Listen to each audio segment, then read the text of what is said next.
Ngoja kwanza ni media wamekama. Wewe ununua media wakiwa.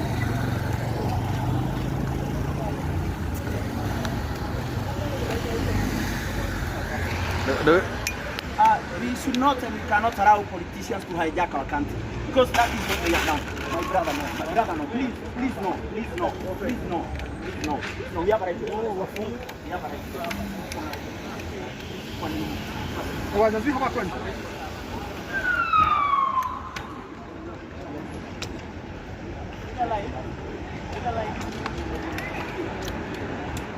Kuuliza Gachagua dakika baada ya kufunga funga.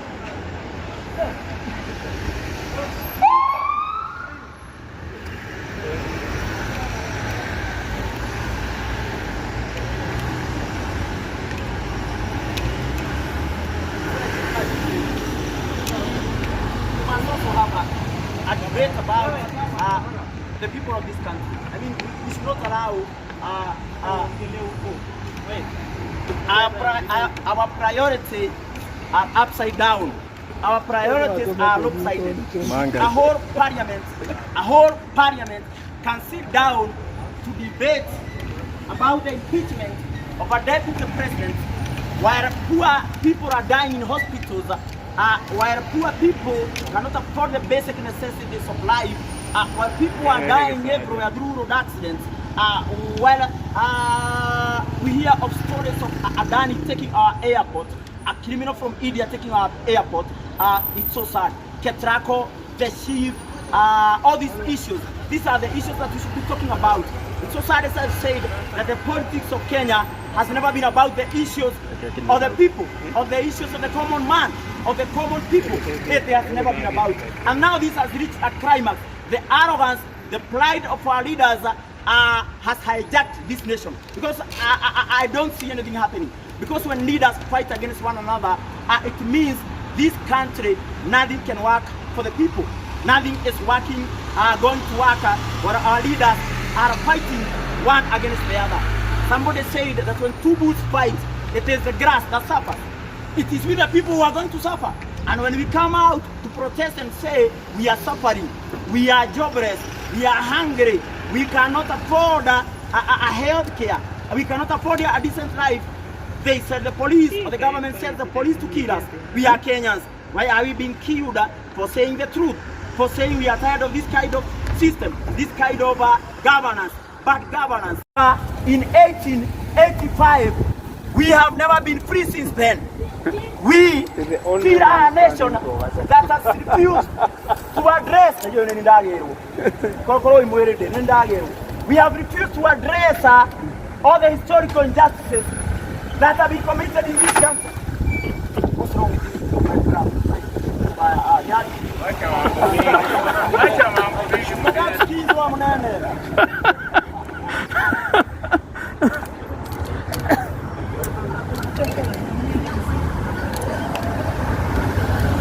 Na hivyo umesema kwa majina ni Julius Kamau Kimani.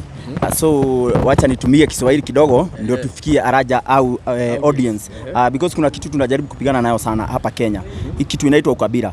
Na najua hii maneno inaendelea hapa ni ukabila, but atuoni hivyo kwa sababu tukiona deputy na president wakipigana, ni ukabila inafanya hiyo maneno itokezee, because it's a certain tribe and another tribe, though it's not more pronounced kama venye ili happen 2007 tukachukuliana mapanga tukauana, bado hiyo ni ukabila. Na ndio nimekuwa nikiambia watu ukabila ndio shida ya hii nchi. Afrika hatutaijikoboa kama hatutapigana na ukabila. Tumalize ukabila kabisa kama hii generation. Kama hawa Gen Z wamekuja wameanza kusema tuko tribeless. Those people were very on a very good path. Lakini wakakuja watu wengine opportunists wakakuja wakaingilia hiyo movement. So ndio nasema tusipomaliza ukabila hii maneno itaendelea. Kwa sababu kama sasa hivi wacha tuanze vizuri, Wakenya wajue kumeendaje. Nilikuwa naenda hapo parliament, but sasa hivi naona watu wanafungiwa kwenda hapo parliament. You can't pass through. Hawezi enda through. Unaona, that is one thing of kuonyesha Wakenya sisi hatujakamilika ama sisi maoni yetu haifai. So tuko hapa nje ya Harambee House sasa. Tunapeana maoni hapa. And we have a right to kupeana maoni yetu, hatufai kuogopeshwa ama kuambiwa hatufai kuongea. Freedom of speech is a right and it's enshrined katika katiba yetu. So we must exercise that freedom every time. Yeah. So pengine kumekuwa na hii jambo la kuimpeach deputy president. Hii kwa mtazamo wako, hii wewe unaunga mkono ama unakataa? Ile kitu naweza sema ni ati Waswahili walisema farasi wawili wakipigana nyasi ndio inaumia. Sasa hii maneno ya kuanga viongozi wa Afrika wanapigana kila time wale watu wanaumia ni wa Kenya ambao wanafaa kuwa ndio issue zao zinaangaliwa. Like now hii maneno ya kuangalia deputy president, ninaona wanatumia pesa mingi sana na a lot of time, a huge amount of time. Time mingi sana imetumika kudebate hiyo debate ya president. Na huyu ni mtu mmoja tu. So shida ya hii nchi ama shida ya Afrika ni kwamba sisi tunaabudu binadamu. We are over obsessed with individuals. Kwa sababu siasa ya Kenya haijawahi kuwa about issues za mwananchi. Inakuanga ni about individuals. Na ndio unaona hii miaka yote tumekuwa tukipata watu ambao wale wanaweza invoke tribe yao sana, ama wana invoke that negative tribalism, kama Koigwa Mwere alivyoita ama alivyo explain. That negative tribalism must die this country for this country to develop. Yeah. Na pengine sasa kwa sababu tumeona parliament waliweza kumtoa deputy president.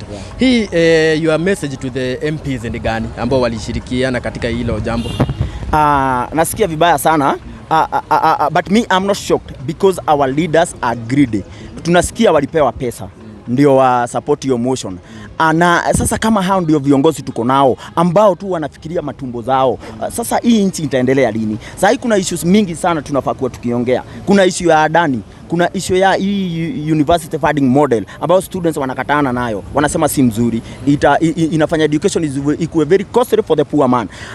Kuna issue ya Ketrako, kuna issue ya SHA ya NHIF, na watu wanaumia. Kama jana mimi nilikuwa kuona mtu KU referral, mtu amelose patient wake alikaa siku 2 bila hospitali, sasa ni 253,000 na wamelipa 110. Sasa imeongezeka imefika 315 juu alikaa siku 2 kwa ICU akakufa. Sasa wakalipa hiyo 110. Hiyo 110 wametafuta for 2 months.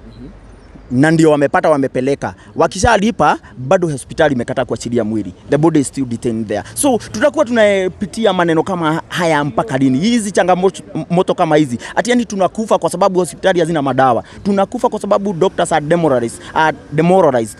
Tunakufa kwa sababu hatuna pesa. We cannot afford health care in our country. Na ndio unaonanga public facilities za Afrika ama za hii Kenya zitaendelea kuharibika. Kwa sababu viongozi wetu wao wakigojeka hawaendi kwa hospitali zenye sisi tunaenda. Watoto wao waendi shule zenye tunaenda. Wakigojeka wanaenda United States or Britain or those other outside countries. So hiyo ndio shida tuko nayo. Ni lazima tujikomboe kwa minyororo ya fikira ya uzungu. Kwa sababu mimi naamini mzungu bado hajawahi toka Afrika. Na ndio maana unaona Afrika tunapigania kitu kidogo, kitu ambayo tunaweza ongea. Kama sasa hivi many of the problems we face ni vitu tunaweza kaa chini to solve kama binadamu. They are man-made issues or human factors caused by human negligence. So mimi ninasema tukuje pamoja na tuongee. Hii impeachment ya Gachagua either it happen ama isi happen. I think atufai tukiwa watu wanafikiria mind yetu haiwezi kuwa tied hapo. Juu wa Kenya tuliona watu wa Kenya wakitokezea kwa barabara. Gen Zs walisema aje? Hawakusema Gachagua aende. Walisema we want Ruto to go. Ruto out of power. And there are those who are saying, putting it so right, like I've been putting it, it's not only Ruto, but Ruto and all his accomplices. Gachagua is an accomplice of Ruto. He was there when all these killings of innocent people, innocent demonstrations were happening. He did not say anything about that. Hata ukiangalia venye alikuja kuhojiwa, alikuwa anasema about wealth yake, about aliachiwa na ndugu yake, ati sijui ndugu yake sijui alimuachia, alifanya. It's all about him. Not about people, not about the people he represents. So this is a problem we have in Kenya. Leaders are very selfish. They only think about themselves, not about the people that they are supposed to serve. So we have a problem. Dear Kenyans, a problem of thinking. We must come out and use our minds. Mungu alitupea akili na tumepumbazwa kila mahali. Mpaka dini zetu zimetupumbaza. Kwa sababu dini za leo ama religion ya leo, it has failed to provide practical solutions to the problems of the people or to the problems of the day. We have a problem before us, and that problem can only be solved by us when we come together and use the power of reasoning, or rather we teach our people the truth. Hiyo ndio itatukoboa. Yeah. Maybe tukimalizia, maybe you can send what is your message to maybe the president and the president at this time? Me, what I would say, they are feuding or they are infighting is causing untold suffering to Kenyans. I mean, it's not right for this country. They should be very much ashamed of themselves. Wanafaa kusikia wako ashamed. Juu sasa badala ya tu address issues zenye tunafaa ku address, tuna address vitu azifai. Kama sasa nilikuwa naangalia a place like Burkina Faso, ule president alikuja huko, he's trying to take away the minds, and he has done that, to take the minds from the French people who have all these years been exploiting the minerals of Burkina Faso.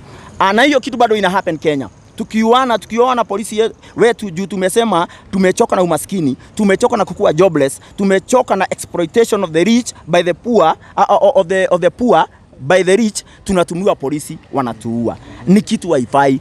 Hii nchi iko na vitu sisi sote tunaweza toshereka. Kama alivyosema Mahatma Gandhi, alisema the world has got enough for every man's need but not enough for every man's greed. The problem with this country is bad leadership and greed of our leaders, corruption in high echelons of power. This is what we must deal with.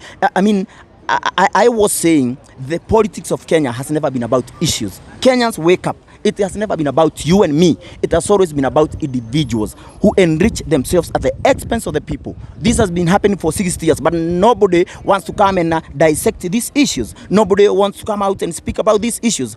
We must come out and interrogate and ask the difficult questions, the questions that nobody else is willing to ask. These are the things that will give us the way, show us and guide us to our freedom. And we come to realize that this nation is still in the hands of colonialists, still in the hands of British or the Britain. So it's so sad, so very sad. So thank you very much for your contribution, and we hope mambo itakuwa chonjo.